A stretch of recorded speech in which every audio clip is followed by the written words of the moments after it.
All right, and here we are. Here we are, we're going to be looking at dividing fractions today. I'm actually going to make two videos.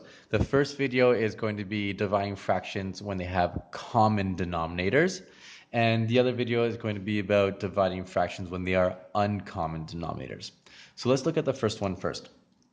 Something we talked about in class is that idea of what is a fraction? What is the denominator? And one way we can think of it is the division. I'm making groups of something.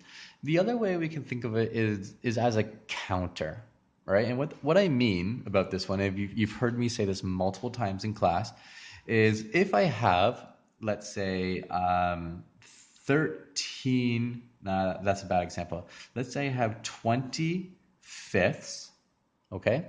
That means I have a fifth 20 times. I'm counting fifths. How many fifths do I have? I have 20 of them. All right. This is just like if I say, well, instead of I have 20 fifths, I have 20 dogs. I have 20 cats, 20 pencils.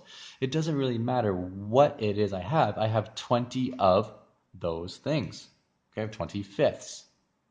Now with these ones, I'm going to split them up. 20 fifths is going to be split up into groups of, let's say, 4 fifths.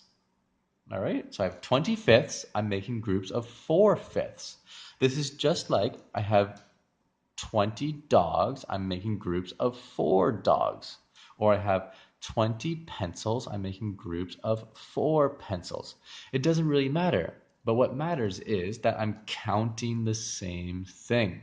I'm making groups of the same thing. I can't have 20 dogs and make groups of 4 cats. That's impossible. So I need to have the same counters at the bottom when I'm dividing my fractions. All right, so what does this look like? 20 fifths. Well, 20 fifths, I can draw something like this. 1, 2, 3, 4. How many fifths do I have? I have 5 fifths. Okay, I have 1, 2, 3, 4. I now have 5 fifths. I have now 10 fifths. We can do that again. 1, 2, 3, 4. And again, 1, 2, 3, 4. I now have 1, 2, 3, 4, 5, 6, 7, 8, 9, 10, 11, 12, 13, 14, 15, 16, 17, 18, 19, 20. I have 20 fifths. Right? We can see that here. I'm now going to make groups of 4 fifths. Well, can I count groups of 4 fifths? Just like how I was counting groups of 4 tenths before, but now they're groups of 4 fifths. Well, yeah, sure. Let's look at this. Here is 1 fifth, 2 fifth, 3 fifth, 4 fifth. So here is one group of 4 fifths. Can I keep going? Why not? One group, or 1, 2, 3, 4. Here is a second group of 4 fifths. And let's keep on counting groups of 4 fifths. Here is 1, 2, 3, 4. That's a little wonky, don't you think? There it is. So 1, 2, 3, 4. That is my third group. I have 1, 2, 3, 4. Here is another group of 4 fifths. And finally, I have 1, 2, 3, 4. I have my last group of 4 fifths. I'm just going to color those in just so we can see them a little bit more clearly. Okay?